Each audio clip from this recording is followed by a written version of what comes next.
Hi friends, ఈ వీడియోలో 1వ తరగతి నుంచి 10వ తరగతిలో అన్ని పాఠ్య గ్రంథాలలోని వ్యుత్పత్తి అర్థాల గురించి నేర్చుకుంటున్నాం. ఈ వీడియో డిఎస్సి రాస్తున్న ఎస్జిటి ఎస్ఏ వాళ్ళందరికీ కూడా చాలా బాగా ఉపయోగపడుతుంది. తెలుగు కంటెంట్కి సంబంధించి వీడియో ఇది. తప్పనిసరిగా నా ఛానల్ని సబ్స్క్రైబ్ చేసుకోండి. నా వీడియోస్ మీకు నచ్చినట్లయితే లైక్ చేసి షేర్ చేసి సబ్స్క్రైబ్ చేసుకోండి. వ్యుత్పత్తి అర్థాలు. అసలు వ్యుత్పత్తి అనగా పుట్టుక అని అర్థవంతమైన అర్థం వస్తుంది. ఆ అర్థం ఇవ్వడానికి గల ఆధారాన్ని తెలియచేసే దానిని మనము వ్యుత్పత్తి అర్థం అంటాము. ఉదాహరణ తీసుకున్నట్లయితే దాశరథి అనే దానికి అర్థము దశరథుని యొక్క కుమారుడు అనగా రాముడు, కాబట్టి దాశరథి అయింది. ఇలా పదానికి అర్థం ఇచ్చే భాషలను వ్యుత్పన్న భాషలు అంటారు.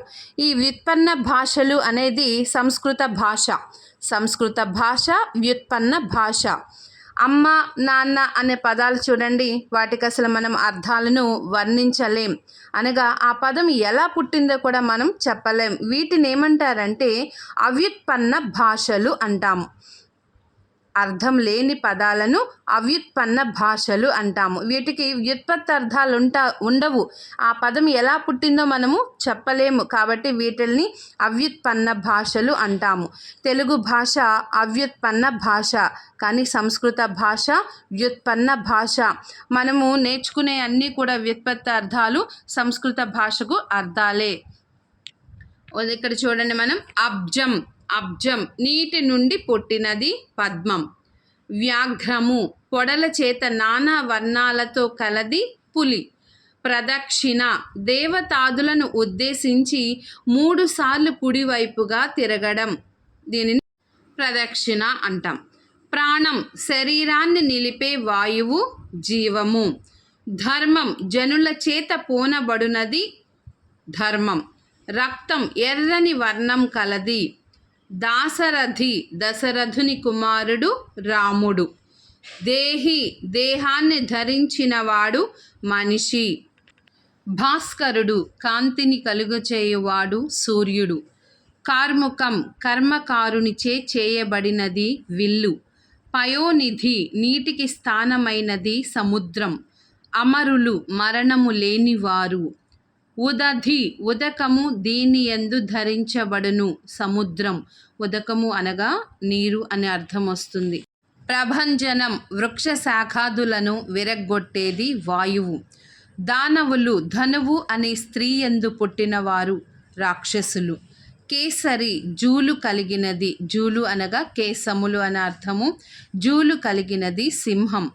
ధరాధరం ధరను ధరించున్నది కొండ. పారావారం అపారమైన తీరం కలది సముద్రం. వనజము నీటి నుండి పుట్టినది పద్మము. అర్ఘ్యము పూజకు తగిన నీరు. పాద్యము పాదములను కడుగుకొనుటకు ఉపయోగించే నీరు. పారాశర్యుడు పరాశర మహర్షి యొక్క కుమారుడు వ్యాసుడు. శంభుడు సుఖమును కలిగించువాడు శివుడు. వైనతేయుడు వినత యొక్క కుమారుడు గరుత్మంతుడు. అంధకారం లోకులను అంధులుగా చేసేది చీకటి.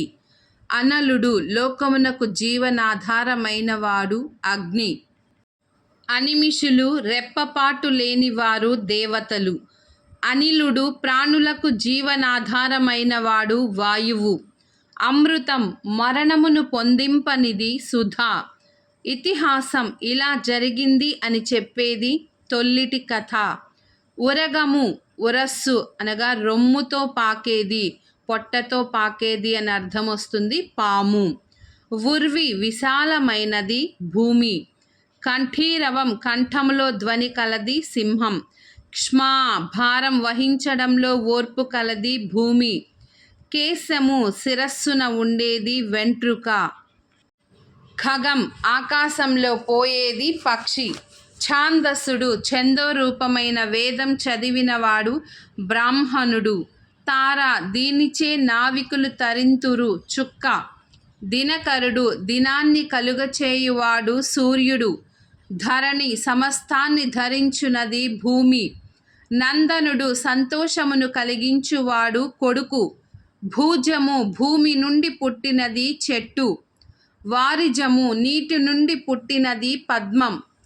వారిజ గర్భుడు పద్మము గర్భముగా కలవాడు బ్రహ్మ.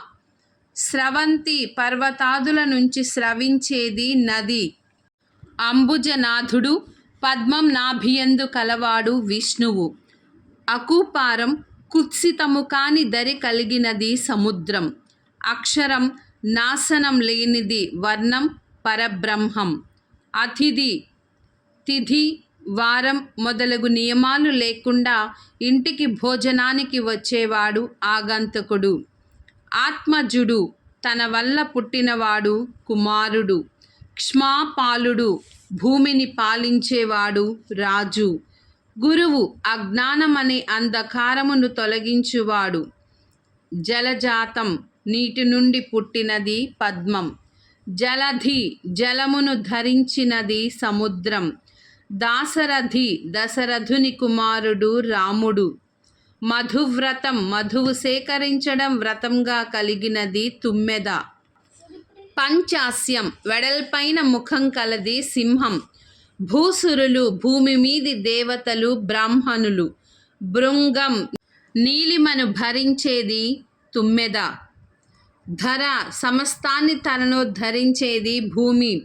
దూర్జటి భారమైన జడలు కలిగిన వాడు శివుడు. మౌక్తికం ముత్యపు చిప్ప నుండి విడువబడునది ముత్యం. శైలం శిలలను తన యందు కలిగినది పర్వతం. హస్తి హస్తం కలది ఏనుగు. అంగన శ్రేష్టమైన అవయవములు కలది స్త్రీ. ఈశ్వరుడు స్వభావం చేతనే ఐశ్వర్యం కలవాడు శివుడు. కరి తొండము కలది ఏనుగు. చిత్రగ్రీవం చిత్రమైన వర్ణాలతో కూడిన కంఠం కలది పావురం. ఝరి కాలక్రమంతో స్వల్పమైపోయేది ప్రవాహం. తాపసుడు తపస్సు చేసేవాడు ముని. దేహుడు దేహము కలవాడు ప్రాణి. పతివ్రత పతిని సేవించుటయే నియమంగా కలిగినది సాధ్వి. పక్షి పక్షాలు కలది రెక్కలు కలది పిట్ట. పవనజుడు పవనుని వలన పుట్టినవాడు హనుమంతుడు. పార్వతి హిమవంతుడనే పర్వతరాజు కూతురు పార్వతి. పుత్రుడు పున్నామ నరకం నుండి తల్లిదండ్రులను రక్షించేవాడు కుమారుడు. పురంధ్రి గృహాన్ని ధరించేది ఇల్లాలు. భవాని భవుని భార్య పార్వతి. మిత్రుడు సర్వభూతాల పట్ల స్నేహం కలవాడు సూర్యుడు. ముని మౌనం దాల్చి ఉండేవాడు ఋషి. మూషికం అన్నాదులను దొంగలించేది ఎలుక. మోక్షం జీవుణ్ణి పాశం నుండి విడిపించేది ముక్తి. వనజం వనంలో పుట్టినది పద్మం. శివుడు సాధువుల హృదయాన శయనించి ఉండేవాడు మంగళప్రదుడు ఈశ్వరుడు. సన్యాసి సర్వము న్యాసం చేసినవాడు సన్యాసి.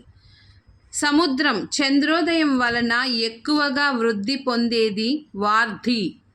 దుర్యోధనుడు సుఖముగా యుద్ధము చేయుటకు వీలు పడనివాడు.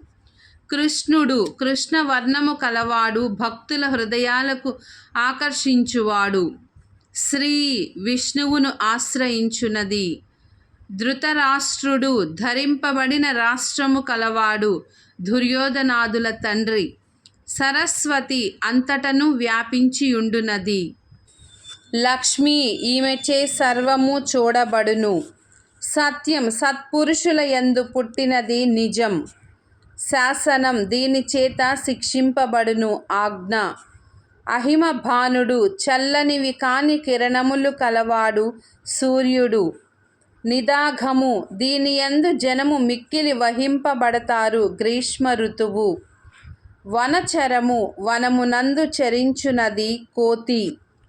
నగచరము కొండల్లో తిరిగేది కోతి. చెట్లపై సంచరించునది కోతి. ఉర్వర సమస్త సస్యములు పండునది మంచి భూమి. ఫ్రెండ్స్, ఈ వీడియో మీకు నచ్చినట్లయితే లైక్ చేసి షేర్ చేసి సబ్స్క్రైబ్ చేసుకోండి. మరిన్ని వీడియోస్తో మీ ముందుకు వస్తాను. ధన్యవాదములు.